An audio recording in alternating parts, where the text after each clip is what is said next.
Niner fans, it's about that time. 5 o'clock. Faithful Niner Empire. What's good? You know who it is. It's your boy, Jay in the Bay. And what? It's a great day to be on with the best fans in the NFL. The faithful, the Niner Empire. It's great to be on with you guys on a Sunday afternoon. Hopefully, you guys had a pretty good weekend, staying safe out there. And shout out to everyone watching on the good old Spotlight Sports Network. I appreciate everyone watching from that channel as well as from Jay in the Bay. And of course, you guys know this show is nothing without the fans, the best fans in the NFL. I want to see you guys in the chat. I love conversing with the 49er faithful. And let's get into it. So we got to start off with the best news of the week. And the best news of the week was that the Levi Stadium would be allowing 100% capacity for fans for the upcoming regular season. Now, last year, obviously due to COVID, no fans were allowed. And for the Niners, we had to play our home games, in December of last year in Arizona. It seems so long ago that happened, but fortunately, the fans will be back in the stands cheering on the red and gold for the preseason and the regular season.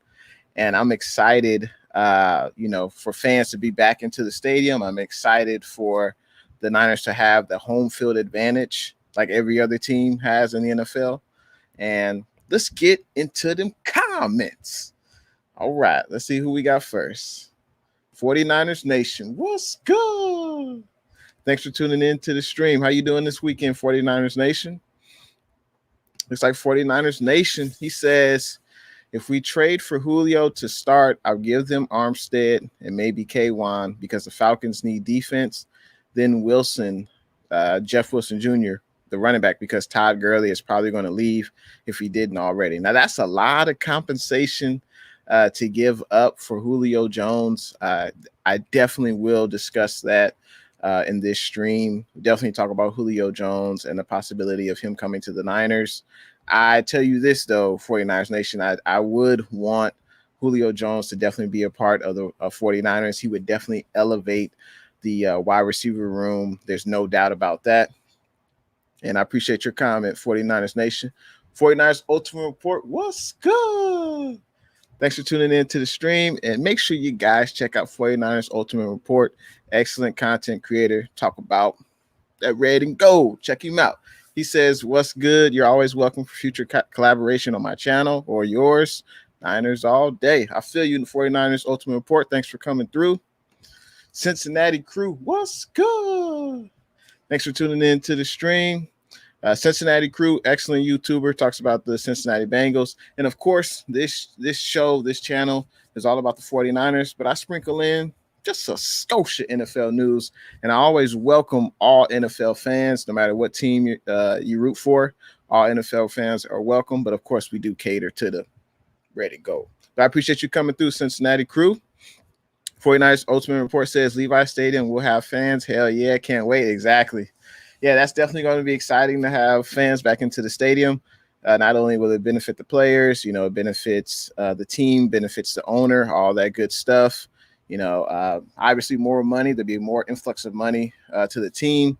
Most likely the NFL salary cap will increase next year. And obviously that'll allow every team, including the 49ers, to keep more of their players. Red Sports, what's good? Thanks for tuning in to the stream. Appreciate you for coming through. It's Golden Grizz. What's good? Thanks for tuning in to the stream, man. Tommy Huxley. What's good? Thanks for tuning in to the stream. It's Golden Grizz says congrats on 700 subscribers. I appreciate you, man. Yeah, it's definitely been a journey. This YouTube journey has definitely been, it's kind of been a roller coaster. Definitely been some ups and downs, but I love talking about the red and gold. And, another thing I want to discuss while we're talking about the 49ers latest news, I talked about the Levi Stadium, but also, I don't know, what the hell is going on, faithful? Marquise Lee, the wide receiver we signed like what 4 days ago? Well, 4 days prior to the day he got cut. He got cut. I mean, what I don't understand what could change. Before you sign a player, they have to go through a physical.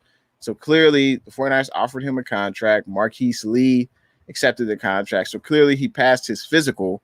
He was working out in the rookie mini camp. So I don't understand what changed within those 4 days. Either Marquise Lee got hurt or maybe something happened behind the scenes. I don't know. I don't want to speculate, but I'm just curious. I mean, what the hell happened? I mean, Marquise Lee was supposed to be competing for that third wide receiver spot, with Jalen Hurd, Travis Benjamin, Muhammad Sanu, Jawan Jennings, Austin Walter.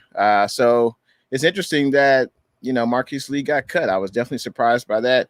And we signed Benny Fowler, a wide receiver. He's played on 3 different teams. Benny Fowler hasn't been a number 1 receiver. I guess he's been productive, but he's just not great.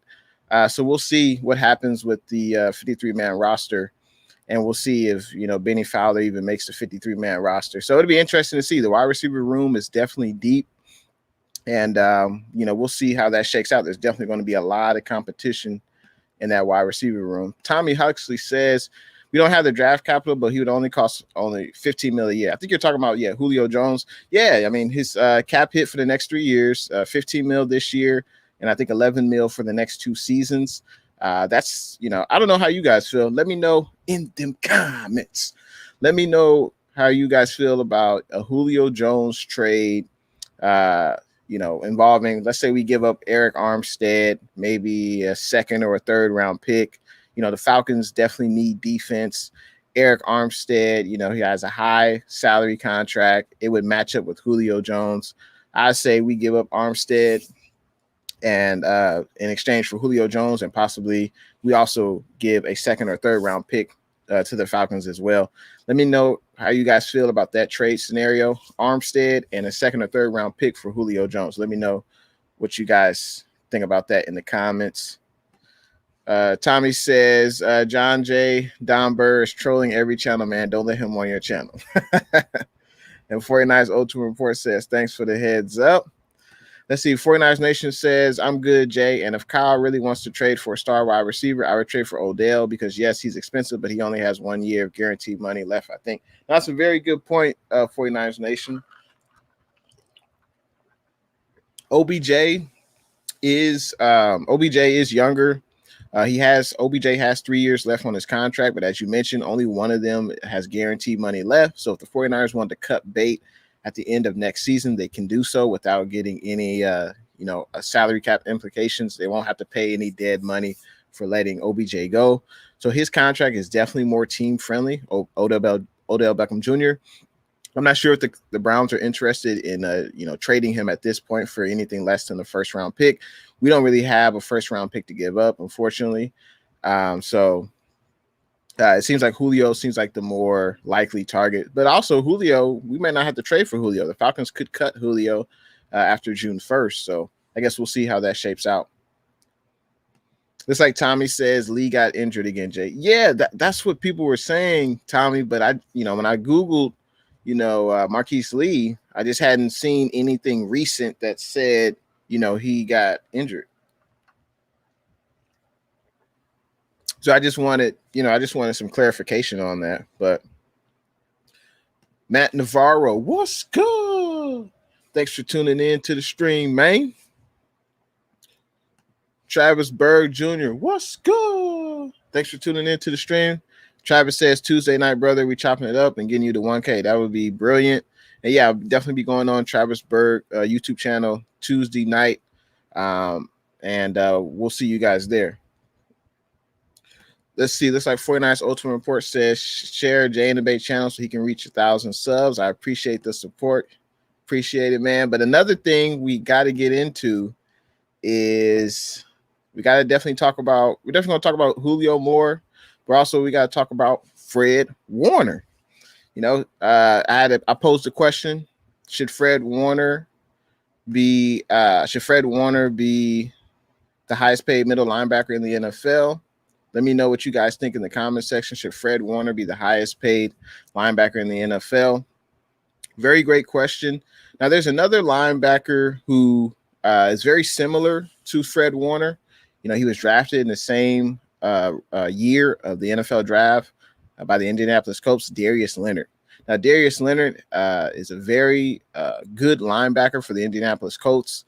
Some would say, at least the stats would say, I don't know if you guys believe me, but the stats would say that Darius Leonard has had better seasons than Fred Warner. And I had to do a little bit of research on this myself. Leonard and Warner came into the league together. And if you look at their stats, Darius Leonard has better stats in a lot of categories than Fred Warner. And it would make sense for the Colts to sign to sign Darius Leonard first, because an argument could be made if Fred Warner wants to get paid the same amount of Darius Leonard. That's good for the Fred Warner representation, but Darius Leonard's representation feel like they should be paid the highest paid middle linebacker over Fred Warner because Darius Leonard's stats are better. I was looking at their stats today, and Darius Leonard has been a two-time Pro Bowler, two-time All-Pro, and he was a 2018 All-Pro Defensive Rookie of the Year. That was Darius Leonard.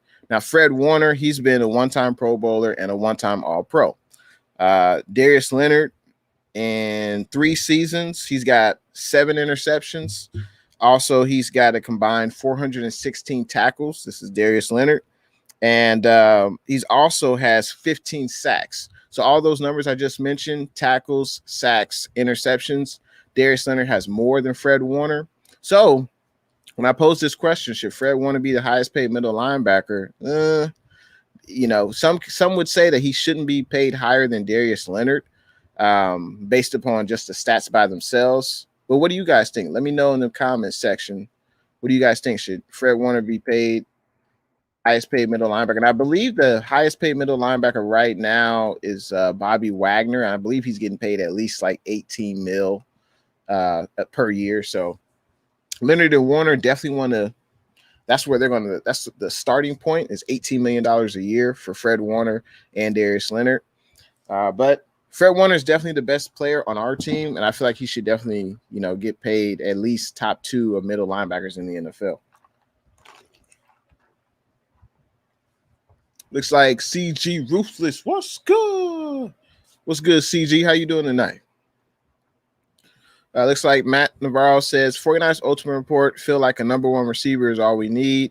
Sucks we don't have the draft capital to get him. I mean, if you feel like Julio is still a number 1 receiver, he's still a productive receiver. I don't know if he's still number 1, but he's definitely still a productive receiver. Julio Jones.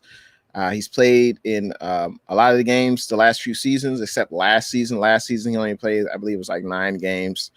But in the previous years, he has been durable and he has been very productive, especially when he was with when Kyle Shanahan was there. But I don't think the Falcons would garner much draft capital for Julio because Julio's an aging receiver. He also has a large cap hit for his age. He'll be 33 years old with 3 years left on his contract. So I don't think the Falcons could warrant getting a first-round pick for Julio. I think maybe like a second or a third at best. And also the Falcons, it seems like they just want to move on. They want to get Julio's contract off of their books, off of their salary cap. So it's possible Julio could get cut. Looks like CG says, without a doubt, Fred Warner should be paid as the highest paid middle linebacker. All right. And it looks like Matt says for Julio Jones. Yeah, exactly. Yeah, for Julio, I think if we give up a second or third round pick, maybe give them Eric Armstead, I think that would definitely be a solid move.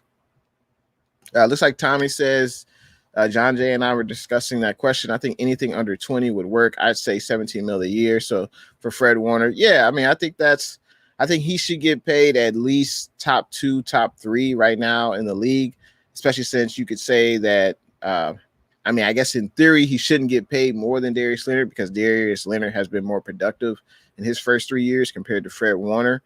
So I guess you could say he shouldn't get more than Darius Leonard. But it seems like, at least the reports I've read, that the 49ers haven't really talked about contract negotiations with Fred Warner's representation yet. So I'm not sure why. Fred Warner was a third round pick. So he does not have that 5th-year option available like all like first round picks do. He's going into the last year of his deal this year. So let's see, 2018, 19, 20. Yeah, 2021 will be his last year of his contract. So hopefully the Niners get him signed, by training camp, preseason, but we definitely need to lock him up. Looks like Tommy says maybe offer him 15 mil a year. Now that's an interesting point. I would want to see what the current linebackers are getting paid right now in the league, because I think Fred Warner should definitely be at least top 5. Obviously Wagner, I believe, is at the top, but I'm curious to see what other linebackers are getting paid in the NFL. And I'm just going to look that up real quick. Let's see.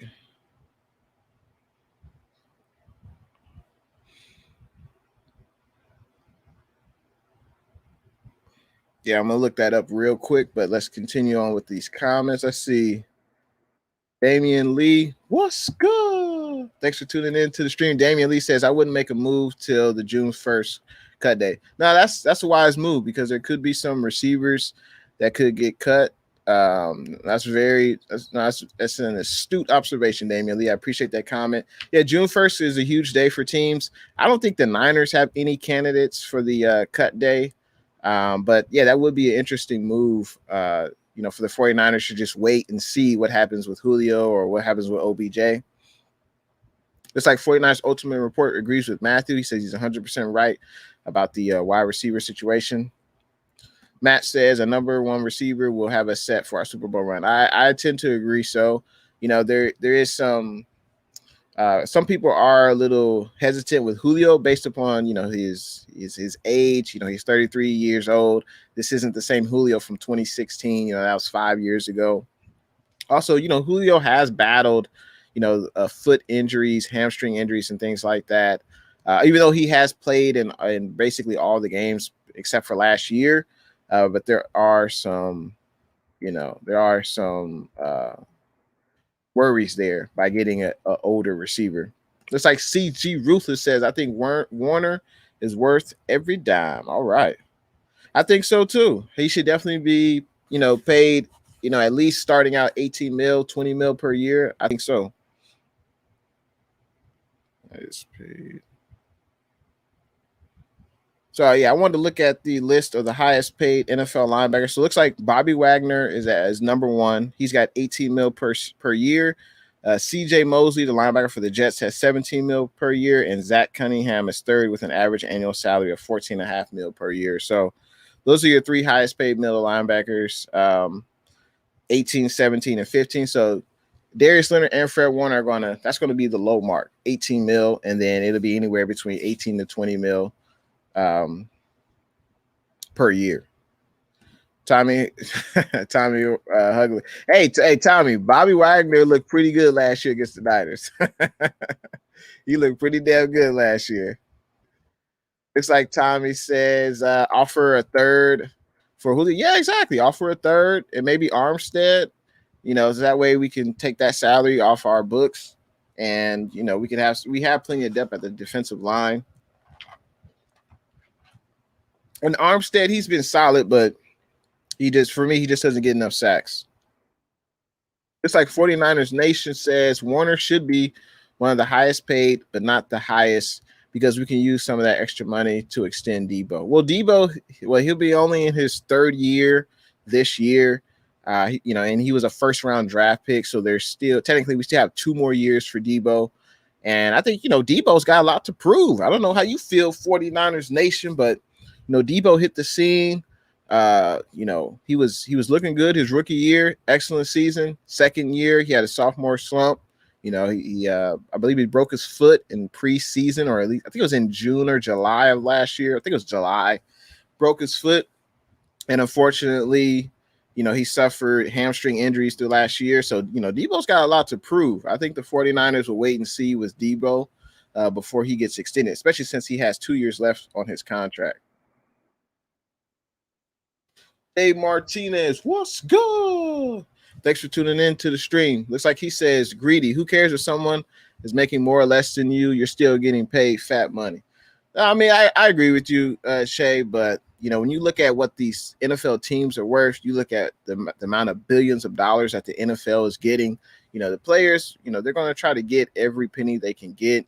In this game, the NFL is one of the most contact physical sports in the NFL. You can get hurt, one play, and that could end your season. That could possibly end your career. And a lot of these contracts, it's all funny money. Shay, the contracts are all funny money. And the reason I say that is because, if you see the NFL player get paid 5 years, $100 million, he's not getting all $100 million because usually what counts in a contract is the guaranteed money. Usually that's the money that they get up front or an signing bonus. So usually only a small portion or maybe a little bit more than half of that contract is actually guaranteed.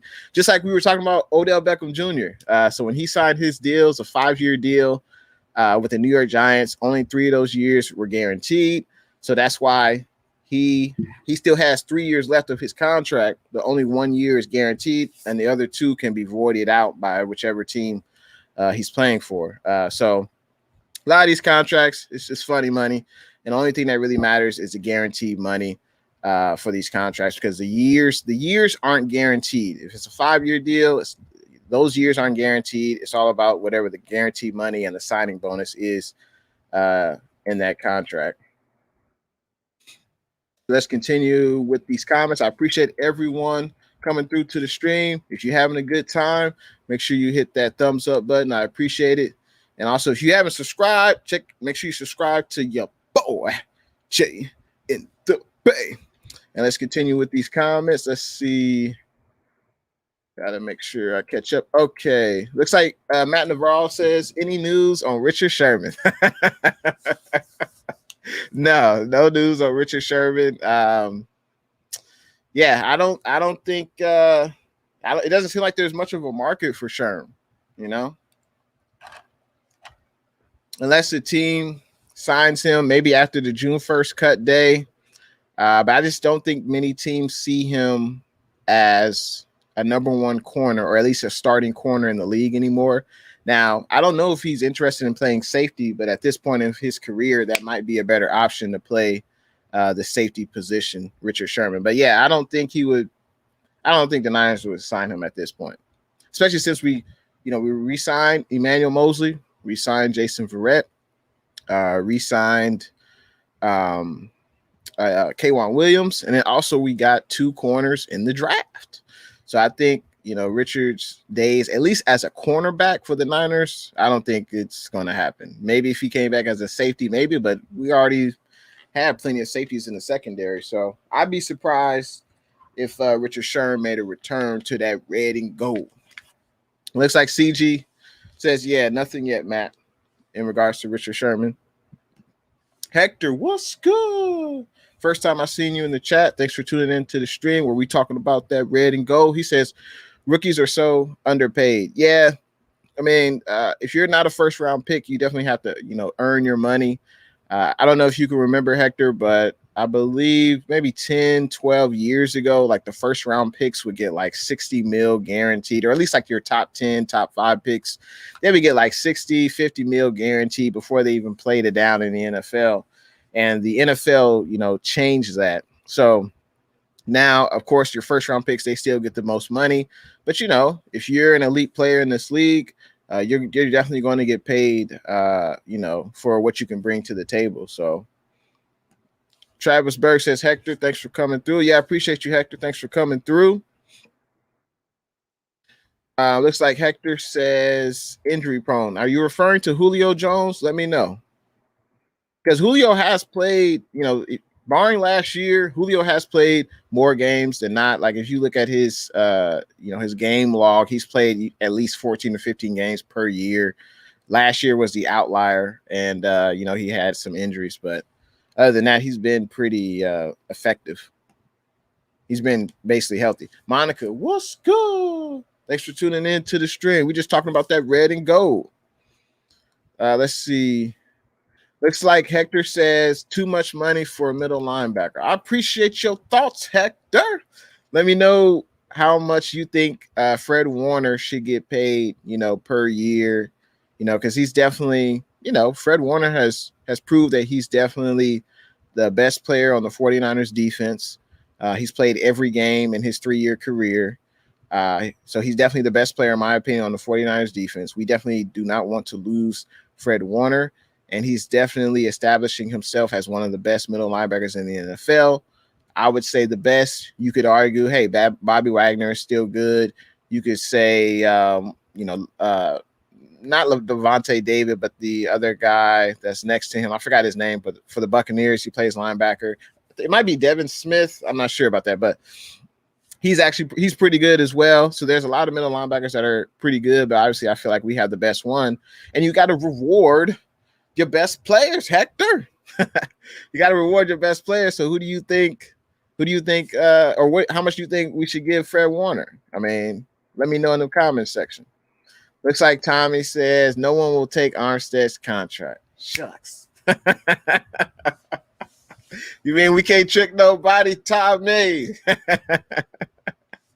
I mean, the Falcons, they could take it on because, they need defensive players. So there's a slight chance they could take on Armstead's contract, but I don't know. That is pretty tough. So we could, listen to Damian Lee, who said, hey, let's wait till June 1st cut day. The Falcons may cut Julio Jones. I guess we'll see what happens. Let's see. Looks like Hector says Ayuk and Debo will be great this year. That's what I'm hoping for. I'm hoping those two guys can definitely be healthy this year. Ayuk, I believe he had an injury in the first few games, and then I think he got COVID too. But he had an excellent rookie year, Ayuk. And Debo, I spoke about him earlier. He had, injuries this year. He had a sophomore slump. So we're definitely expecting, a productive, a bounce back season for both those guys, or at least for Debo, because Debo was hurt for more games than not. Looks like Matt says Buckner and Bosa made Armstead good. That's a good point there, Matt. I mean, look at Armstead's stats. The first 4 years of his career, for a first round pick, they were disappointing. Then in the contract year, Armstead balls out. Not only he had Bosa on one end, Ford on the other, and Buckner next to him. So he definitely benefited from that. And, I like Armstead. Definitely good against the run, but he just doesn't get enough sacks for me. And the amount of money he's getting paid, he should be getting double-digit sacks every year, no doubt. And if he can't get that, he shouldn't have got paid that massive extension. So, but we'll see. And looks like Monica says, hope everyone has a nice weekend. Same to everyone. Hope everyone has a great weekend. And Hector says, Debo was hurt. He will be good. Yeah. I've seen Debo working out this offseason. He's looking good.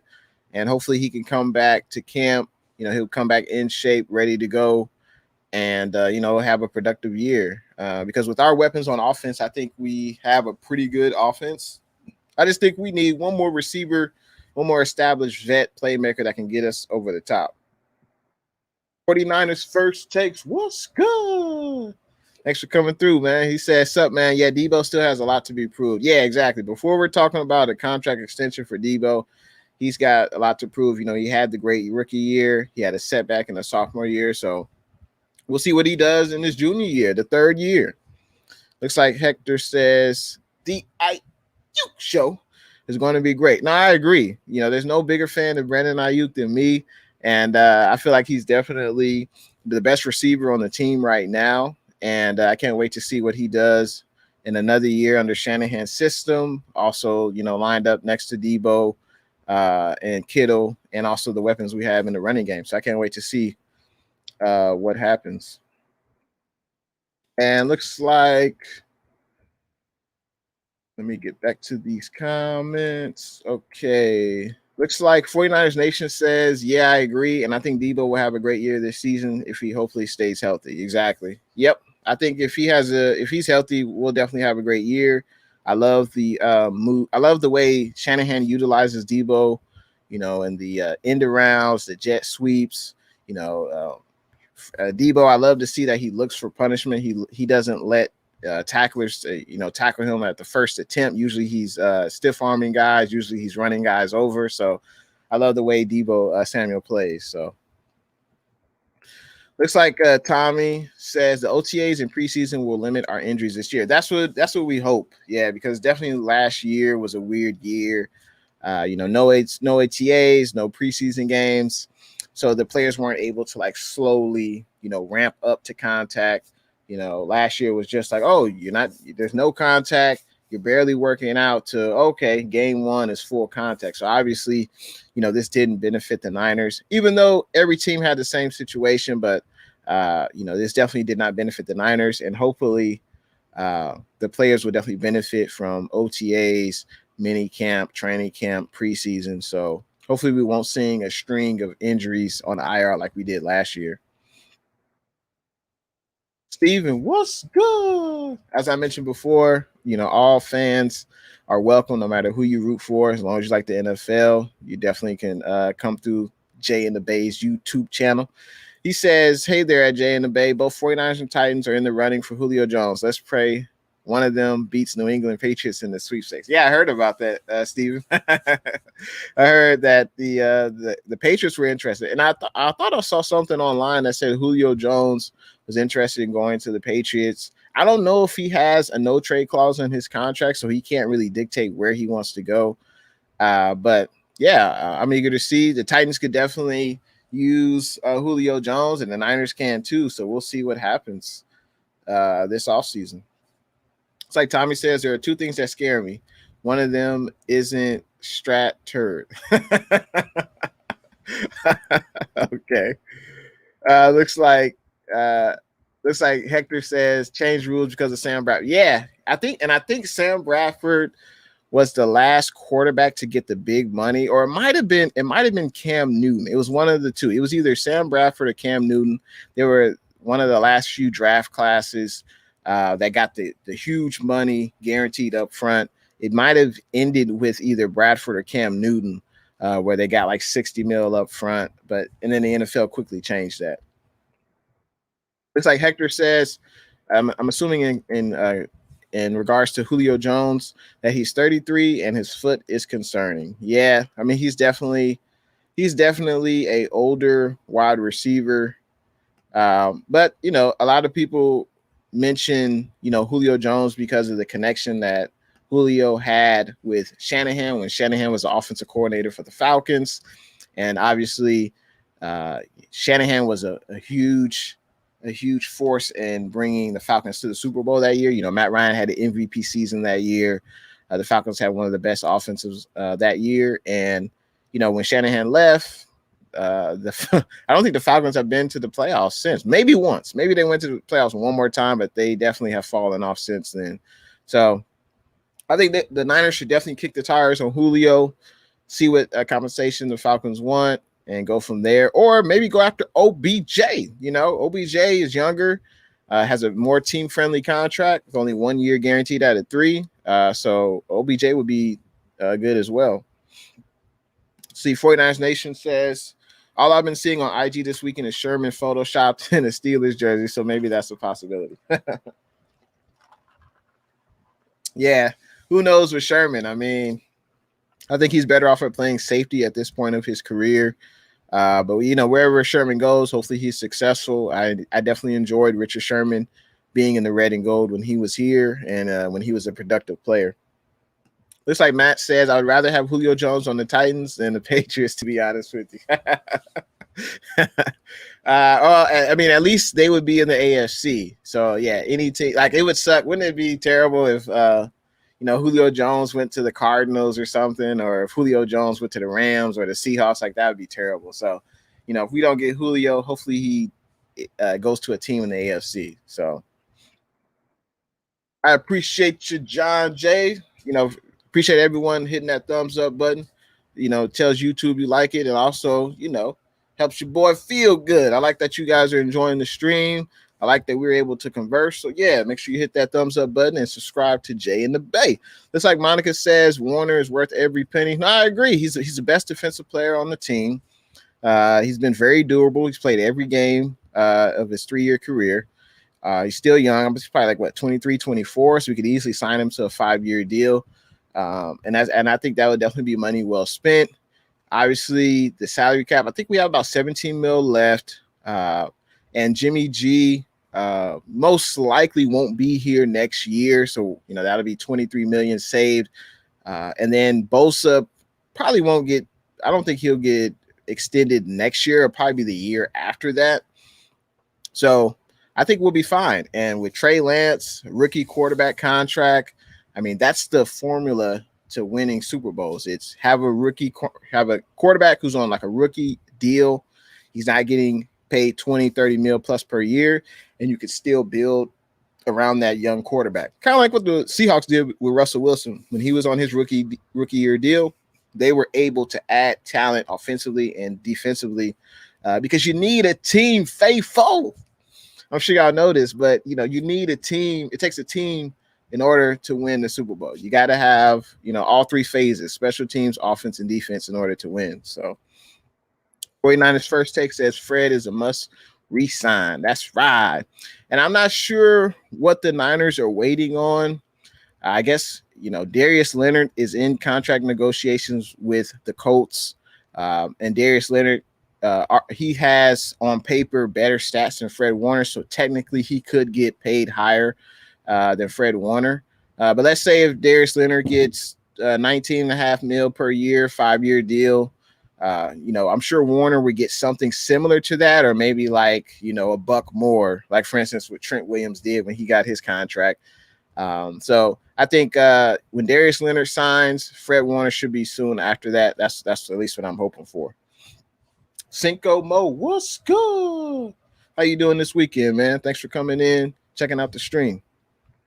It's like Matt says, this is Warner's last year, isn't it? Why not just wait until next offseason? I guess because if you wait till next offseason, the price could go up. That's always, because you figure the salary cap would go up next year. If you're Fred Warner's representation, it might be wise to wait till next year. But then in the NFL, I don't know if you really want to wait like that, because let's say Fred, has an injury in the season. And then now there's stipulations or concerns. Oh, well, Fred can come back. Can he come back and be the same player? Will Fred be hampered by an injury or whatever? So if I was a player, if I was Fred Warner, I'd want to get extended now. Same thing happened with George Kittle. He got extended before, the final, before the final off season of his contract. And, if I was Fred Warner, I probably would want to get signed, sooner than later, because this isn't the NFL. The entire contract is not guaranteed. It's only the guaranteed money and the signing bonus. So, you got to get yours. And hopefully we sign Fred this offseason, and we'll see what happens. Let's see. 49ers Ultimate Report says if Armstead is traded, the 49ers will have $28 million of dead money. Wow. That's crazy. Yeah, so if that's the case, 49ers Ultimate Report, then most likely, yeah, he won't get traded, because that's way too much money to have on the salary for a player that's not contributing. That wouldn't make sense. Let's see. It's like Tommy agrees with 49ers Ultimate Report. All right. It's like Hector says, I'm a Jet fan. We will trade you Crowder.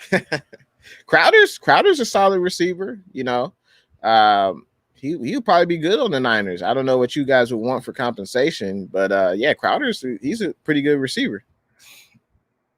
49ers Nation says if we do get Julio, we're going to have to trade Jimmy because we won't maximize Julio's game with too many short passes.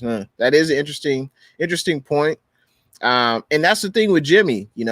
Was Jimmy not confident in his receivers? Was Jimmy not confident in his O-line blocking?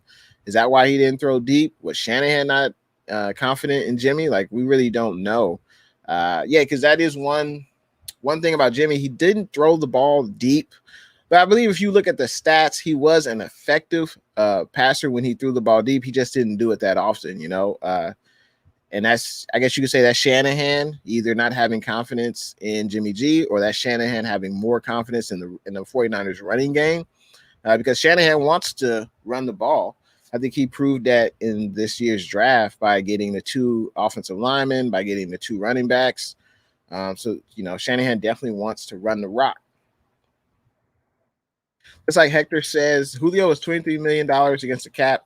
Do the 49ers have all that cap space? No, the 49ers have about 17 mil in cap space left. So if we did get Julio, we would have to trade a player that would offset that money. So that's why I would say Armstead we could trade, or a different player who makes a similar amount to what Julio makes, or the contract could get restructured. So either it could be a backloaded contract that we restructure for Julio, but there's all types of ways that our cap guru, you know, one of the best cap gurus in the NFL, Parag Marathe, he does an excellent job.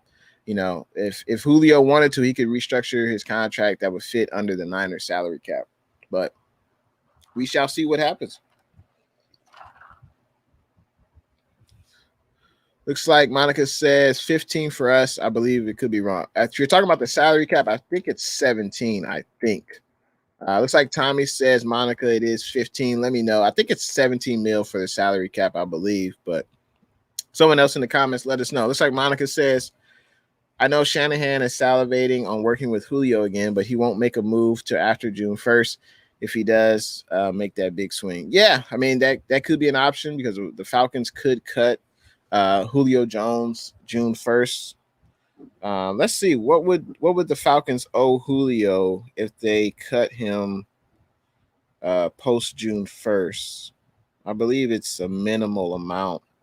And that's why I feel like most likely Julio won't get traded, because he, you know, the trade value right now is low, because a lot of teams know that the Falcons are wanting to get rid of Julio's salary. So post June 1st. And let's see, Tommy says,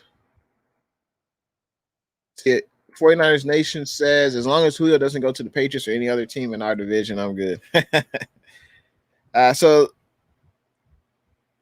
let's see. It says, so I looked up Julio Jones. It says the Falcons will have to account for $2 million in guaranteed salary on Jones' contract in 2022. Therefore, releasing Jones post June 1st will leave the Falcons with $25 million in dead cap. They would then have the remaining $15 million in dead cap money on their salary cap in 2022. So I don't think the Falcons would want to do that. I don't think they would want to cut Julio. Usually you don't want to put that amount of dead cap on a player who's not contributing to your team. So I'd be surprised by that. Maybe Julio stays. I don't know. We'll see. Let's see. It looks like Cinco says it was Bradford. Yeah, Bradford. I thought it was either Bradford or Cam, but basically Bradford. I believe he was a number 1 overall pick or a top 3 pick at Oklahoma, and he got like the $60 million signing bonus. And I think that was the last year that the rookie scale awarded players with that amount of money. 49ers Ultimate Report says June 1st will be a day where there'll be a lot of players and trades. Can't wait. Yep. It's like the next big it's the next big date for the NFL offseason. You know, we had free agency, we had the draft, the mini camp dates, and now it's going to be the June 1st, because a lot of veteran players could be, you know, possibly traded or cut. It's like Travis Berg says, meant to ask you, how do you feel about Clowney on the Browns? I mean, I think Clowney's a solid player. For me, he doesn't get enough sacks. But, you know, Clowney paired up with Myles Garrett, that could be a pretty, you know, fierce defensive line. And Cleveland's front four is actually pretty good. But we'll see, because Clowney, you know, he's battled injuries. And for me, he doesn't get enough sacks. Yeah. Looks like Tommy agrees. Yeah, Clowney is injury prone, overpaid, has been. Yeah, I mean, he wants to get paid like a top 5 defensive end, but you know, he don't get the sacks. Faithful. You know, Clowney just doesn't get the sacks for me. Looks like Cinco says, no, we haven't been since Shanahan left. Yeah, you're talking about the Falcons. Yeah. They haven't I don't know what it is. I don't know what it is with the. I mean, with the Falcons, it seems like it's more defensively than offensively. Matt Ryan, he's still pretty good quarterback. You guys still have weapons. You got Kyle Pitts now, but it seems like the defense, has been lacking in that area, and that's why they brought in what's his face, the head coach or the former defensive coordinator at the Seattle Seahawks. That's why he was brought in to head coach the Falcons, but he couldn't really turn that defense around. And the defense is nothing without a pass rush. That's where it all starts up front. And if you don't have a pass rush, you don't really have much of a defense. Matt Navarro says Julio Jones is not allowed in the NFC West. Yeah, I know. You already got AJ Green, already got JJ Watt. Already got DK Metcalf, Tyler Baldwin. If he's not coming on the Niners, we don't need him in the NFC West. That's funny. Looks like Tommy says, Navarro, please don't put that into the air unless it's on the Niners, of course. Exactly, man. Corey Davis, what's good? Thanks for tuning in. Hope you're enjoying the stream. How you doing this weekend? And shout out to everyone watching on that good old Spotlight Sports Network. Appreciate you coming through. Derpy boy, what's good? Thanks for tuning in to the stream. Hope you enjoying the show. Do you think Derpy boy and Corey, you guys think we should go after Julio Jones? Let me know in the comment section. And also, should Fred Warner be paid as the highest paid middle linebacker in the NFL? Let me know in the comment section. Looks like Tommy says $8 million has to go to the rookies, though. Yeah, and I think that 17 mil figure, I believe, was after our rookies have been signed. So let's see. I think Aaron Banks has been signed.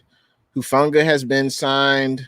I think Mitchell, the running back, has been signed. Sermon has been signed. And I think one of the other, and I think that might be it.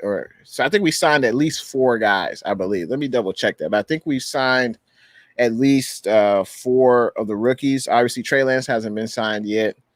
But I believe we've signed. Let me double check. Yeah, so it looks like we signed Hufanga, the corner, Mitchell, and then one of the offensive line or 2 of the offensive linemen. So we've re-signed 5 rookies so far from our rookie draft class. So we still have Trey Lance, who still needs to get signed his contract. It's like Tommy says, no, Jay, 15 mil for Julio. Yeah, that's what Julio's getting paid, 15 mil this year, and then for the next 2 years, he's getting 11 mil respectively. I believe his cap hit might be 23 though, based upon his guaranteed money, but I believe the Falcons are most likely paying that. Let's see. Cinco says, well, one time since he left 17. Yeah, it's been unfortunately for the Falcons, it's been a dry spell, man. Hopefully things can get turned around. You guys got Kyle Pitts. He's supposed to be a generational tight end. So hopefully things turn around for them good old ATL Falcons. And them good old ATL Falcons play the Niners this year. So I'm definitely excited for that game as well. Can't wait to hook up with Big Low Country Sports. We definitely got to do a stream talking about that game. Because I was listening to the Big Low Country Sports stream, and he was saying that he thinks the Falcons are going to win the in the NFC South. So we'll see what comes to fruition. Looks like Derpy Boy says 700 subs. Thanks for your support and everyone else's support and getting your boy Jay in the Bay 700 subs. I appreciate it. Only 300 away from 1,000. Let's go. Looks like J.A. Aguayo 56. Thanks for tuning in to the stream. It's the first time seeing you on. Hopefully you're enjoying the content. He says everyone is always worried about injuries, but you have to be willing to take a chance that Julio will change our wide receiver group by his attitude. Not only his attitude, but he's just, he's a bona fide veteran playmaker. He knows how to read defenses. He knows how to get open. He's hard to guard, and he would definitely elevate the wide receiver room, and he would definitely open up space for, Kittle, Ayuk, Debo. So he would bring a lot to this team for sure. Because this team took off when the Niners traded for Emmanuel Sanders. Emmanuel Sanders is a professional vet wide receiver, knows how to get open. And he and Jimmy had great rapport when he was with the Niners. And Jimmy was playing his best with Emmanuel Sanders. Looks like Monica says Jones wasn't pictured in any of the team's promotional material highlighting their schedule release. I noticed that too, Monica. Yeah, clearly they're looking to move on from Julio. I don't think, that wasn't by accident. That wasn't by mistake that Julio was not included. I think they're definitely looking to move on from Julio. Most likely, I guess, in a trade. Because it seems like they definitely want to shed Julio's salary. Looks like 49ers Ultimate Report. Jay and the Bay, keep up the good work. And if you're looking for more 49ers content, absolutely. Check out 49ers Ultimate Report. Excellent YouTube channel. Make sure you check them out. And I can't wait to do another collab with you, John Jay. Looks like Mark Rich, we never get the superstar receiver. Yeah, you're right about that. I don't know if Shanahan feels we don't need superstar receiver. I guess he feels that way because we've never had a superstar receiver. I guess one could say that you don't need a superstar receiver to win the Super Bowl. I guess the last 2 years, that way of thinking that you don't need a superstar receiver, that myth is kind of not warranted. Because obviously the Buccaneers got Chris Godwin, Mike Evans, and then the Chiefs the previous year had Tyreek Hill. So obviously they have superstar receivers there, but in previous years, the best receivers you could say haven't won, the Super Bowl. Obviously with the Patriots, they've never had really a superstar receiver besides, Randy Moss. You could say Gronk, but he plays tight end, but that could be a way of thinking because we don't have a superstar receiver. Who knows if Julio Jones at this stage in his career is still a superstar receiver. But, we need to replace Kendrick Bourne's production. I think that needs to be like the first step because Kendrick Bourne's no longer on the team. And we have to replace his production. And we should have a receiver in the locker room now that can replace Kendrick Bourne's production. But it would be nice, as you mentioned, Mark, to have an upper echelon receiver. And, OBJ, I think OBJ at this point would be a better fit for the Niners. Just, a team-friendly contract. He's younger, even though both players have been hurt. But, it's the NFL. Players get hurt. Looks like 49ers Nation says that would be too much if he goes to the Cardinals, AJ Green, D-Hop, and Julio. Hope I don't speak this into existence. Yeah, I don't even know if the Cardinals have the cap space to, afford Julio Jones. But man, that would be crazy if, Julio went to the Arizona Cardinals. So hopefully if he doesn't go to the Niners, he goes to an AFC team.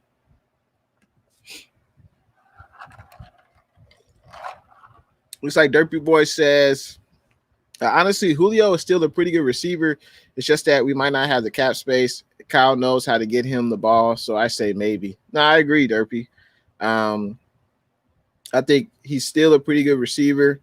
His cap hit isn't that much. It's 15 this year, 11 mil for the next 2 years, so it's not like a terrible contract. And Julio has been productive, still with the Atlanta Falcons when he's been on the field. So I think, I just hope the Niners exhaust all their resources just to get the best talent. Lynch has done an excellent job this offseason, revamping the offensive line, adding more talent to the running back room, solidifying the defense. The defensive line, he added a plethora of talent. The secondaries added talent. So Lynch has done an excellent job. But I just get us another receiver. I thought we had our guy in Marquise Lee, but that didn't come to fruition, faithful. So, Marquise Lee, that definitely was disappointing. I thought he would definitely, be our third best wide receiver. But, I guess I'm hoping if we don't go after Julio, we don't go after OBJ, then I guess it's Jalen Hurd or what else is there? It's Jalen Hurd, right? Jalen Hurd, Juwan Jennings. I think those are the next two, best wide receivers. I don't know what Travis Benjamin has left. I don't know what Mohamed Sanu has left. Actually, let me add one receiver. So the next three best wide receivers after, of course, Ayuk, Debo, and Kittle, it's Hurd, I feel, Jennings, and also Austin Walter. Those three have the most to prove. Those three can make the biggest leap. And I think one of those three receivers will be the number 3 wide receiver out of those three: Austin Walter, Juwan Jennings, and Jalen Hurd. So 49ers Nation says Derpy Boy Facts. So 49ers Nation agrees with you, Derpy. J.A. Aguayo says nobody else has ever questioned his work ethic. And if I remember correctly, didn't he single-handedly beat us at home during our Super Bowl year? I think you're talking about Julio. Yeah.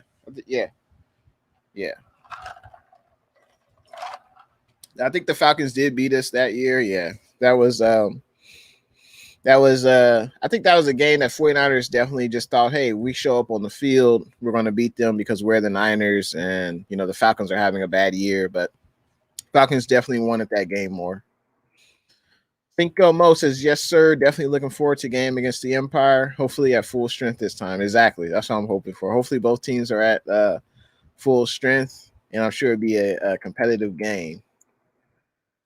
Looks like Monica has to hit the road. I appreciate you coming through, Monica. Thanks for tuning into the stream. Hope you enjoyed it.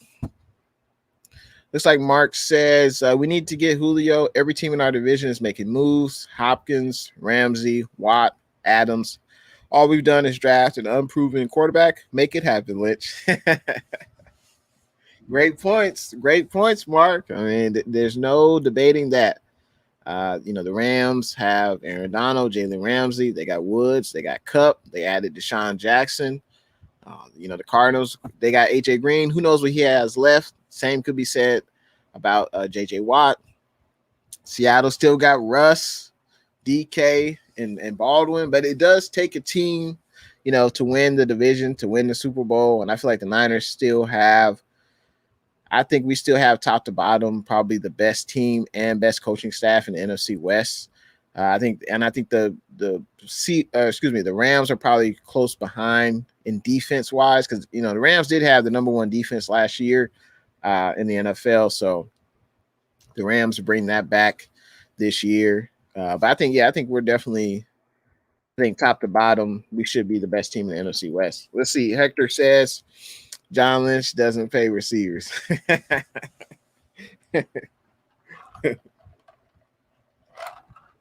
That's a very good point. We haven't really paid, any receivers so far. I believe the first year Shanahan was here, we got Pierre Garçon, but obviously he was well past his prime. But yeah, we haven't signed any receivers to long-term extensions yet. I think the Niners have done well in the draft with receivers. Prior to Lynch, we hadn't really drafted a good receiver in the draft. We had Michael Crabtree, Brandon Lloyd was solid, but probably the best wide receiver we drafted before Ayuk and Debo is probably Michael Crabtree. I'm trying to think. I don't think we've drafted any other receivers that have been pretty well for us. So at least Shanahan has done well in that area. He has drafted the wide receivers. But yeah, I think I agree with you guys. I think we definitely need to get, that one upper echelon playmaker at the wide receiver spot. Julio could be that guy. We'll see. Looks like Hector says, Hector says OBJ is a cancer. Hot diggity dog. I mean, OBJ, definitely he has had some down moments with the Giants. With the Browns, I don't know what he did with the Browns. I mean, I'm sure he wants the ball. He's a receiver. He feels like he's open on every play. So that could be, a negative part of OBJ's character, is that he demands the ball too much from his quarterback. And honestly, it seemed like with the Browns last year, they were a better offense without OBJ, because it seems like Baker Mayfield would always try to force feed the ball to OBJ. But the Browns offense seemed like it ran better when they were running the ball with that two-headed monster RB attack. With Kareem Hunt and Nick Chubb, and also when Baker Mayfield was throwing off a play action and using his tight end. So, it seems like the Browns may not even need OBJ. But I don't know. I think under Kyle Shanahan, OBJ is on a team-friendly deal. And what I mean by that is he's got 3 years left on his contract. Only one of those years is guaranteed. So if we trade for OBJ, we would see how it works out. If it doesn't work out, you cut him and, you wipe your hands away and you move on to the next player. But OBJ, there's no doubt OBJ is definitely one of the most talented receivers in the NFL. But he has battled injuries in the past, so that might not be a good move. But it will be exciting just to bring in, more talent at that wide receiver spot. I saw this tweet as well. Yeah, Hector. He says Hopkins tweeted he will take a cut to bring Julio. I did hear about that.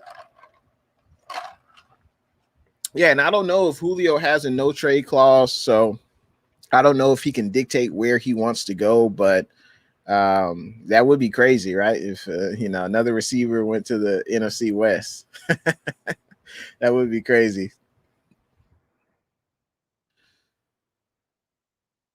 CG Ruthless, what's good? What you doing, man? How you doing on this Sunday? Let me know in the comments. How you doing, man? Oh my gosh, thanks for tuning in to the stream. What's good? He says, what's for dinner, bro? Well, I already ate earlier today. What you having for dinner? Let me know in them comments. Let's see. Hector says, who is your running back in SF this year? I think Mostert will get the start. I think he will get the bulk of the carries, but I could see Shanahan having at least 4 running backs up on game day, including Juszczyk. So it'll be Juszczyk, Mostert, I think Gallman, Wilson, or Sermon, one of those 3. Or he could have 5 running backs up on game day. That would be a lot of running backs, but if he does have 5 running backs up on game day, one of them would have to be, you would think, on special teams. But I think Mostert will have the bulk of the carries if he's healthy. Hopefully Mostert can have a bounce back year. Obviously, he got hurt last year. But the running back room definitely has added talent for sure through this draft. And I could see Shanahan using at least 3 different running backs on game day. So, I could see Mostert getting about 12 carries, Wilson getting maybe 6, Sermon getting 8 or 6, and then also Wayne Gallman as well. He could get some carries as well. So it's a crowded back room.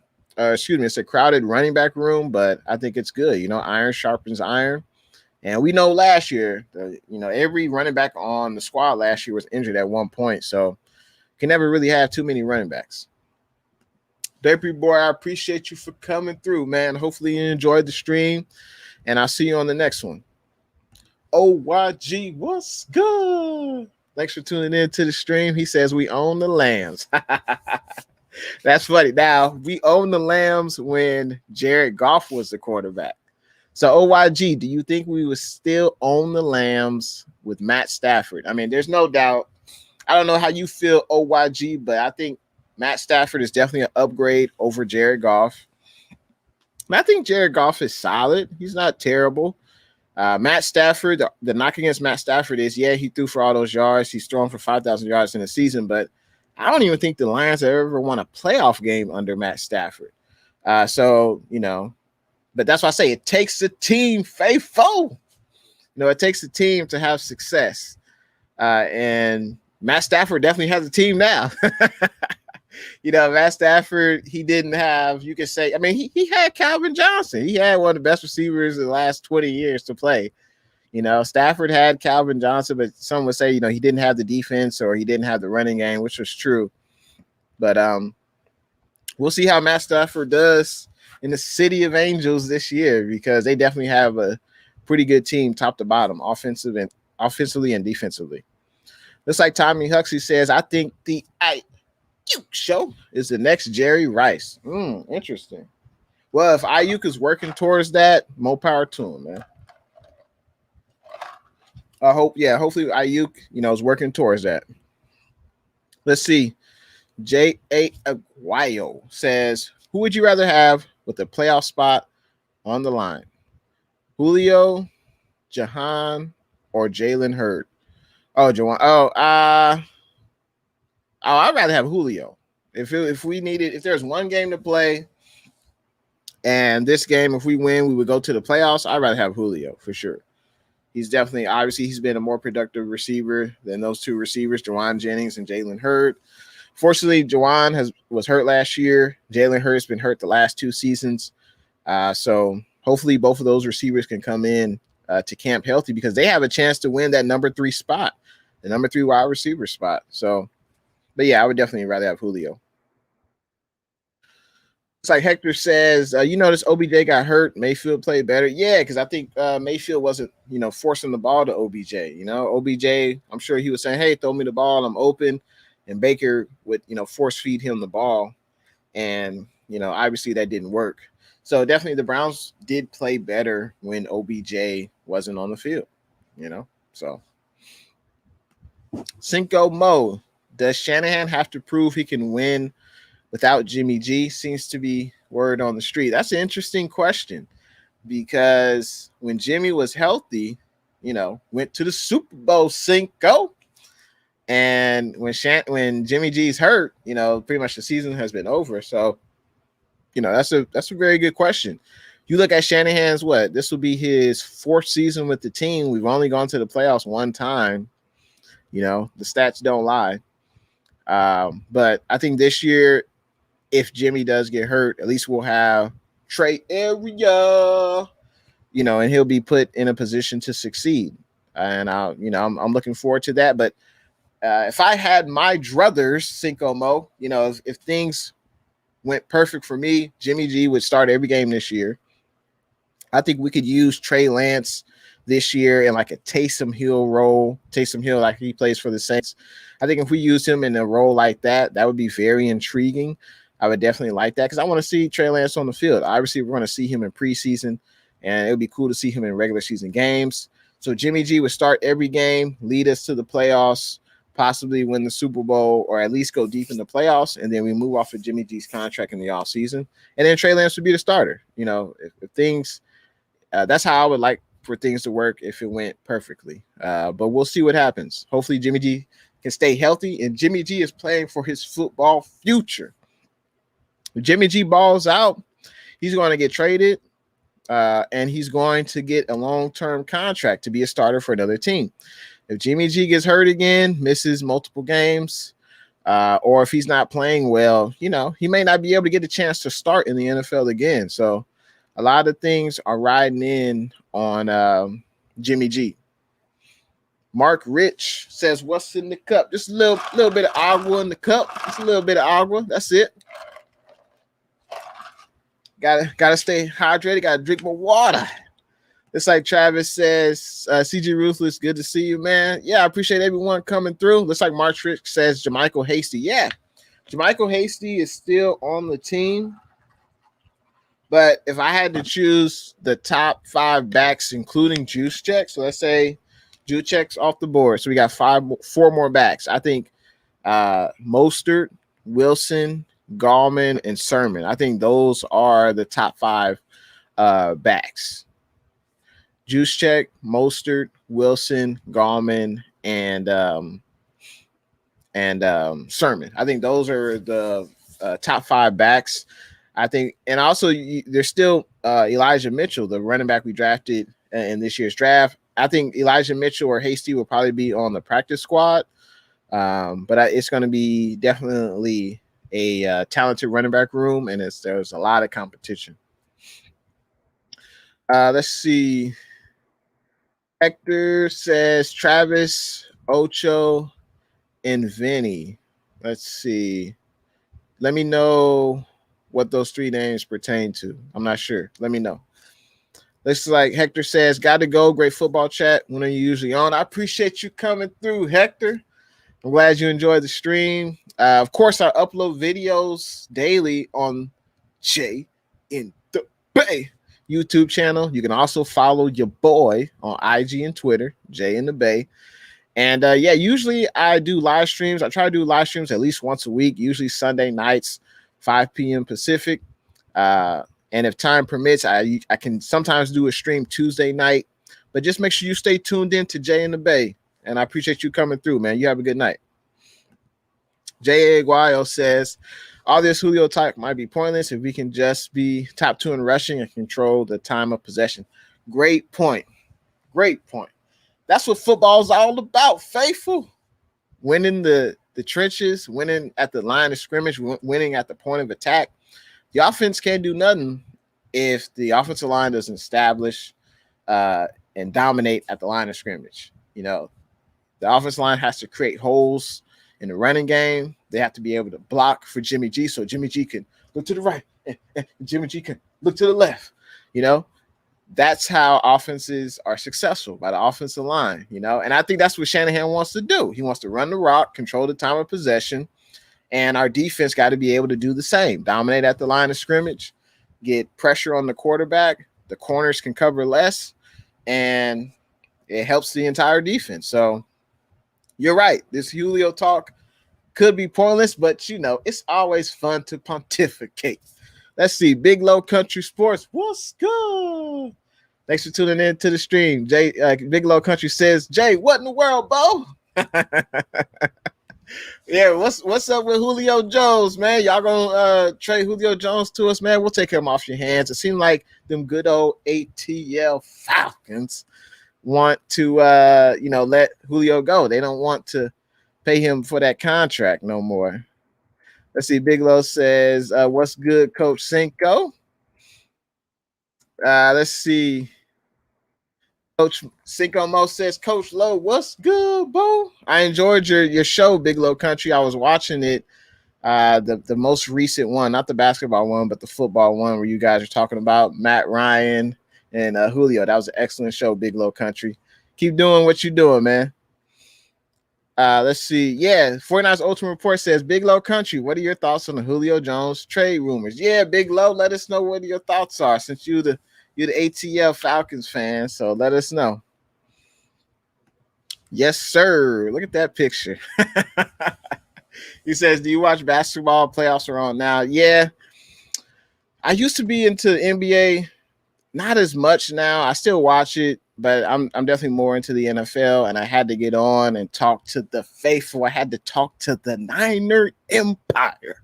I had to talk to you guys about the most recent news of the 49ers. But yeah, I might check out some NBA playoffs later today. So, Niners fan for life. What's good? Thanks for tuning in to the stream. It's the first time I've seen you on. Hopefully, you enjoying the stream. You know, we just talking about the red and gold. That's it. Looks like Tommy says.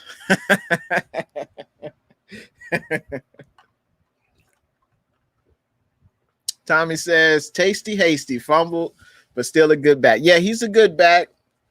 We'll see if he makes the 53-man roster. That would be intriguing to see, because I think one of these backs will be on the practice squad.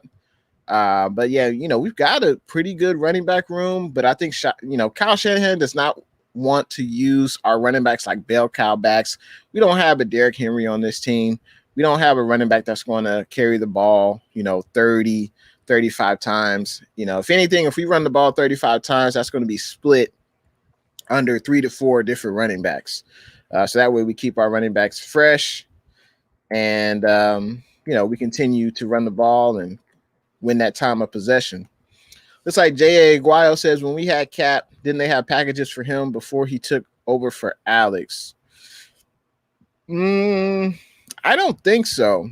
I think Alex Smith was the quarterback. I don't think Kaepernick came in. Correct me if I'm wrong, but I don't think Kaepernick came in as a full-time starter until Alex Smith got hurt with that concussion. And then, obviously, Kaepernick held down that job. But, yeah, I don't think Alex Smith and Kaepernick were used similarly to how Drew Brees and Taysom Hill were used. I don't think so. Looks like Big Low Country responded. He says, hey, 49ers Ultimate Report, I've heard a lot of rumors about Julio not getting along with the front office. Uh-oh. I mean, that's interesting, because every time Julio says, hey, I want a new contract, I want some more money, usually the Falcons, capitulate to his request. It seems like the Falcons have, you know, been have done right by Julio. Who really knows though? Who really knows between Julio and the management? But uh, we'll see. I don't think it's a coincidence that Julio Jones was not on, the 2021 Atlanta Falcons season promotional, magazines and commercials and things like that. That's not by accident. So I think there's definitely trouble in paradise. Let's see. Tommy says Julio is old, but still better than Sanders. Okay. Yeah, I would say so. Yeah, Julio's probably still better than Emmanuel Sanders. I would agree with that. Looks like Big Low Country agrees with Tommy as well. Looks like CG Ruthless says maybe Sermon can be, who knows, less wear and tear in college. Okay, well, yeah, I mean, Sermon, he's not going to, be asked to carry the ball 25 times a game for us, in the future, Sermon could be the best back on the team, because next year, Mostert, I believe he has 1, maybe 2 years left on his contract. Wilson's on a 1-year deal. Hasty is on a 1-year deal. Gallman's on a 1-year deal. So, yeah, I think Sermon could definitely be the feature back for years to come for the Niners. But even then, I still feel like we have Elijah Mitchell. He'll probably be backing up Sermon. But Elijah Mitchell is fast. He run that 4.3. He is fast. So he could be perfect for the Shanahan system. That's that one cut, kind of like Mostert. So Trey Smith, what's good? Thanks for tuning in to the stream. He says, how do you feel about the cornerback depth? I like it. That was definitely an area of need coming into the offseason. I believe we only had one cornerback that was signed going into free agency. I was definitely surprised that we re-signed Verrett only on a 1-year deal, re-signed Emmanuel Mosley to a 2-year deal. K'Wan Williams was a 1-year deal. And then also we added 2 cornerbacks in the draft. So I think Trey Smith, excellent question. I think our depth is exactly where it needs to be. We needed to add an influx of young talent at the cornerback position, and we definitely did that in this year's draft. And props to John Lynch. Did an excellent job. Let's see. Tommy Huxley says, Falcons are Gransky Cohen's sleeper team. I mean, they got Kyle Pitts. They got Ridley. I don't know who their running back is, but they got Matt Ryan. Well, with the Falcons, it's always been the defense. That's been their issue. They just haven't had the defense to complement the offense. So that's been their issue. CG Ruthless says, yeah, I think he will be like J.K. Dobbins' situation where he gets some carries and eventually takes over later in the season. Now, that's an astute point, CG. Great point, because Dobbins was drafted by the Ravens. The Ravens already had Mark Ingram. And Mark Ingram was the starter, but eventually J.K. Dobbins took over because he was just the better back. Yeah, and that could happen. Trey Sermon could be the feature back. But then it's important, of course, to always have depth at those positions, because running backs, a lot of wear and tear in the running backs. They take a lot of punishment. They get hit on every play. So you can't just rely on one back. You got to have multiple backs, on the team. And I think last year proved that because every running back on the team, got hurt. So, but I appreciate everyone coming through. I just wanted to hop on, talk about the latest 49er news. I'm sure everyone heard that the 49ers will have 100% capacity of fans for the preseason and regular season games. Obviously, this is great news, not only for the players, team, the management, of course, the fans. It'll be great to be back in the Levi stadiums this year. And is anyone going to any games this year in Levi Stadium? Let me know in them comments. Is anyone going to any Levi Stadium games this year? Let me know. CG says you will see splits because Mostert can't do 10 plus carries again. I agree. Mostert, 10, maybe 12 touches a game. Maybe he'll get a few passes out as a running back, running some routes. So maybe he get like 2 or 3 catches, maybe 8 carries. I think that's good for Mostert. We need to keep Mostert fresh throughout the entire season. That's another reason why the 49ers drafted so many running backs. You got to have a full running back room because a quarterback is not, quarterback needs a running game in order to be effective. And also Shanahan wants to win that time of possession. Looks like J.A. Aguayo says, do you think Shanahan is thinking ahead in case we can't sign Mostert or Wilson Jr.? Well, to be totally honest with you, I think Mostert won't be with the 49ers much longer. I think this will probably be his last year or two with the Niners. Wilson Jr., we'll see. Wilson Jr., I believe, is like 25. Mostert, though, is closer to 30. And usually you don't sign running backs, after they turn 30 to long-term extensions. Usually you don't. Even though an argument could be made that Mostert hasn't had the normal wear and tear of a starting running back because, let's face it, he just basically started playing running back and excelling at the position with the 49ers. So it's basically been like 2 years. So, but no, I'd be surprised if Mostert signs another contract with the 49ers because, Shanahan has shown that he can draft running backs. His dad has shown that as well. They can choose a lot of different running backs who excel in that zone scheme run offense. So Wilson Jr., we'll see. He's still young. He's only 25. So we'll see with Wilson Jr.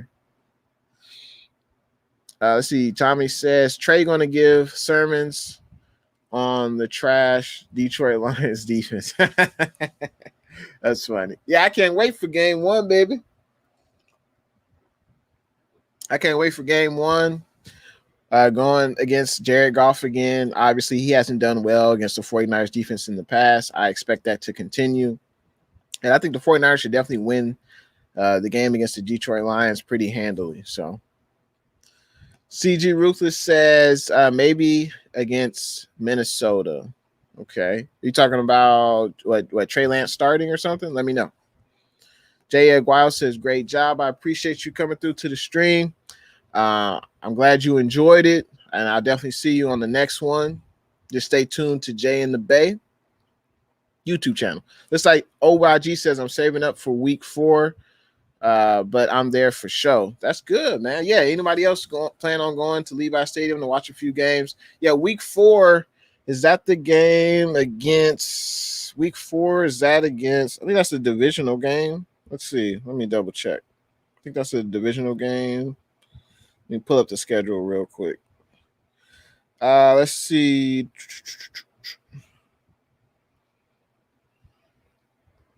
So week 4, that would be. Oh, that's the Seattle game. All right. Yeah, I've gone to the 49ers Stadium when they played the Seahawks a few years ago. But that's always a great rivalry. And, you're going to see Russell Wilson. So, yeah, that should be a great game, man. Enjoy that game week 4 against some good old Seahawks. Looks like CG says I'm in the process to get a ticket against the Vikings. Oh, okay, cool, man. Now that should be a hell of a game. And yeah, I'm definitely looking forward to the season.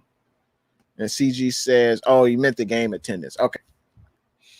And yep, OYG confirmed. Yeah, week 4 against the Seahawks. Yeah, that should be an excellent game. Tommy's funny. Yeah, I mean, we beat the Vikings pretty good the last time we played them at Levi's. So that should definitely be interesting game because, Vikings, they do have the running game. And, they have a pretty good defense. So I don't think that'll definitely be one of our easy games, but we'll see. A few turnovers against Kirk Cousins. And, that game could get out of hand very quickly. I also wanted to touch on,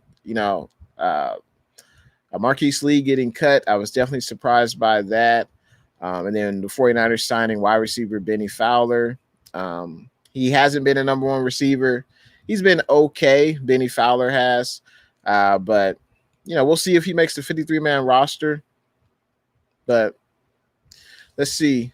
Tommy said, yeah, Delvin Cook is definitely a great back. There's no doubt about that. Delvin Cook, he's probably top 2 or 3 when healthy, along with, Derrick Henry, Christian McCaffrey. Yeah, but Delvin Cook, he's definitely excellent running back.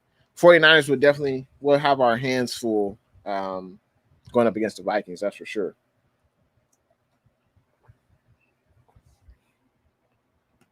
Looks like CG Ruthless says, was considering the Colts, but I think Minnesota would be a decent game. Yeah, I mean, yeah, I wonder let's see. Let me look at the schedule, see what's the best home game 49ers have. Let's see. I mean, the divisional games would be pretty good, but it'd be nice to see a team we don't see every day. The Colts though, the Colts is a Sunday night game. CG. The Colts is a Sunday night game, primetime TV. The whole world would be watching. That would be a pretty good game to go to because that's a AFC versus NFC team. Like, we usually don't see those types of matchups every year, or at least the same team. Like, we're not going to play the Colts next year, most likely. So, yeah, that would be an interesting game to go to, and it's a Sunday night game. Of course, the Packers, but we don't know if, that's also a primetime Sunday night game, but we don't know if Aaron Rodgers will be there. So, looks like CG says Eric Kendricks repped the 5.59. All right, he repped that Fresno. All right. That's dope, man. So I see why you'd want to go to that game. D'Angelo Evans, what's good? Thanks for tuning in to the stream. He says, what's the deal with Kevin White? How come he can't get on the field? 6'3", 220, 439 in the 40. Man, I don't know, man. Your guess is as good as mine. Because he was drafted, I think the Chicago Bears drafted him. He was a top 10 pick. I mean, I think one of the reasons he can't stay healthy. I think that's one of the reasons. Let's pull up Kevin White's stats.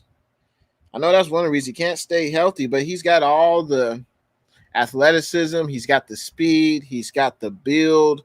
But yeah, he just, some guys, you just can't put it together. So let's see. In 3 seasons with Chicago, 2016, 2017, 2018, he played in a total of 14 games.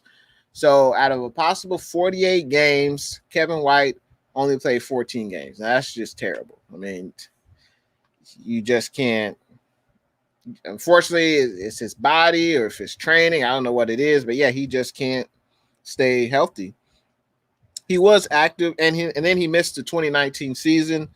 In 2020, he was with the Niners. He only played in 3 games, but he didn't catch a ball. So I don't know, D'Angelo. I don't know, man. He's like you mentioned, he's got all the talent in the world, all the athleticism, but it could be just his body. His body isn't, he can't get on the field, can't stay on the field. Tommy says, I think we can beat the Titans, especially if we shut down that running game. That's going to be a very intriguing game.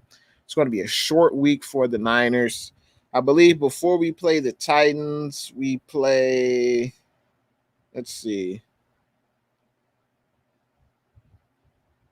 Yeah, before we play the Titans, let's see, before we play the Titans, we play the Falcons at home. So, but it is a short week.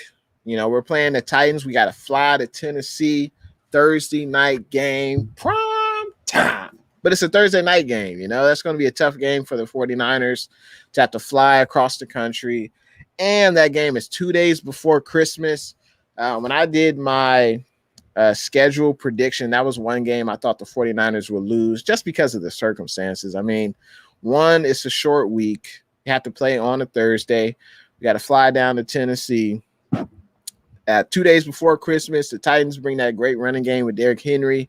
I think it'll be a close game. I don't think they'll blow us out, but I wouldn't be surprised if the Niners lost that game. But yeah, I had to come on here, hop on, talk to the faithful, talk to the Niner Empire. See what you guys thought about the most recent news. Of course, about Julio, about Fred Warner. Hopefully we pick up Fred Warner's contract this year. Looks like I did see that clip. Yeah, I saw that clip with Nick Bosa where he said, yeah, did you see me? I just tackled Julio Jones. Yeah, that was funny. That's funny. But yeah, I appreciate everyone coming through to the stream. Let me know if you got any more comments, questions for your boy. Let's see. D'Angelo says, I'm taking my 21-year-old son to the Niners-Eagles game. The Eagles fans are crazy, but we are going to go. Niners strong. All right, man. You be safe out there and enjoy the game. Yeah, I don't know if I'm going to be able to make it to a game this year. Most likely not, but I would definitely cheer the 49ers. I'll be there in spirit, and I'll definitely cheer the 49ers from home, but I've got a lot of things I want to do this season regarding my channel. You know, I want to do more live shows, especially an hour before the game. I want to talk about the game, break down the game, and talk about it with the faithful, with the Niner Empire. Also, definitely going to do a post game show where you guys can talk to me. You can get out your frustration, get out your thoughts about what you thought of the game. And I'm definitely excited to do that. And let's see, Tommy says, you calling a win or loss for Colts? I think that would be a loss. I think it'll be a close game, but I wouldn't be surprised if the Niners lose that game to the Colts on Thursday Night Football prime time. Yeah, I wouldn't be surprised if we lost that game.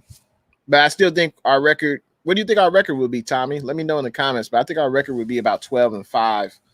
But that's one of the 5 losses I have is against the Colts. So I appreciate everyone for coming through on a Sunday. I hope everyone had a good weekend. Stay safe out there, and just stay tuned in to Jay and the Bay on YouTube, IG, Twitter, and also I appreciate if you guys leave a thumbs up on the chat on the video.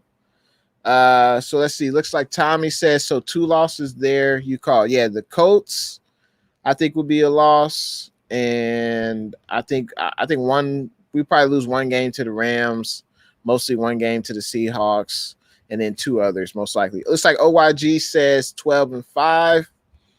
Tommy Huxley says 15-2. I see you, Tommy. You are very optimistic about the red and gold. I feel you though. I see. D'Angelo says, why so much ex-Niners now starting on the Chicken Hawks defense? I know, right? I mean, Kerry Hyder, Akello Witherspoon. I mean, dang, man. They taking all our former players.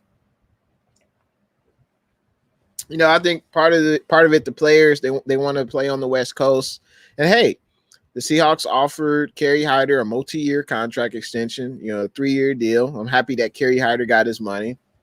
I would have been surprised if the Niners offered him a multi-year contract, but they could have offered a multi-year contract, but maybe the Seahawks were offering him more guaranteed money. But Kerry Hyder balled out. Kerry Hyder balled out for the Niners last year. He led the team in sacks. And, I'm happy that Kerry Hyder got his money. But, yeah, it will be interesting to see him go up against the Niners when we play the Seahawks. And then Akello Witherspoon, I wasn't surprised that we didn't re-sign him. But, you got a 1-year deal with the Seahawks. The Seahawks needed depth at the cornerback position, and he's a solid corner. It's like Tommy says, but yours is more realistic, Jane. Most likely, yeah. Yeah, I think mine's a little bit more realistic. But hey, 15-2, you never know. Who would have thought during that Super Bowl season that we started the season, like 10, 11-0? Like, who would have thought we would have started the season going undefeated with so many games? So you never know. But our division is tough. We've got some tough road games. And yeah, I think 12-5, I think that would be a great season. I think, hell, if we're 11-6, I think that could still get us into the playoffs. So, but yeah, let me know if you guys have any other comments, questions. Let me know. But yeah, I think the Niners, I definitely think we'll go 12-5 this year. Yeah, Tommy says 8-0. Yeah, I think it was 8-0 that year. So yeah, I was shocked by that. I think the entire NFL was, but that was definitely excellent that happened. So, but yeah.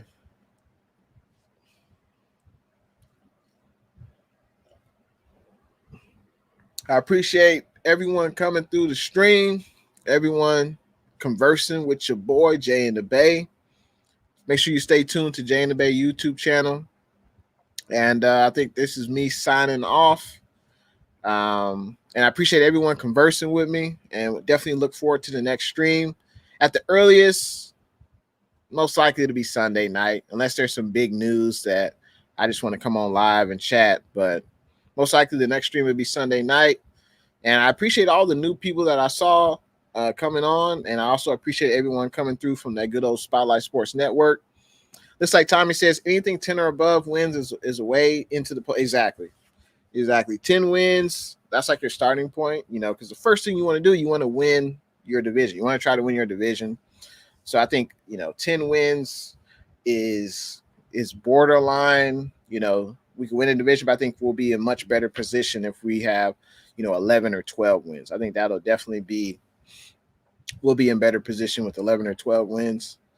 But yeah, first thing we got to do, we got to win our NFC West division. So thanks for tuning in to your boy, Jay in the Bay. And I'll see you guys in the next stream, most likely Sunday night. If not, you'll see it. It'll be much sooner if it's not Sunday night. But I appreciate everyone coming through, and see you guys in the next one. Thanks for watching Jay in the Bay.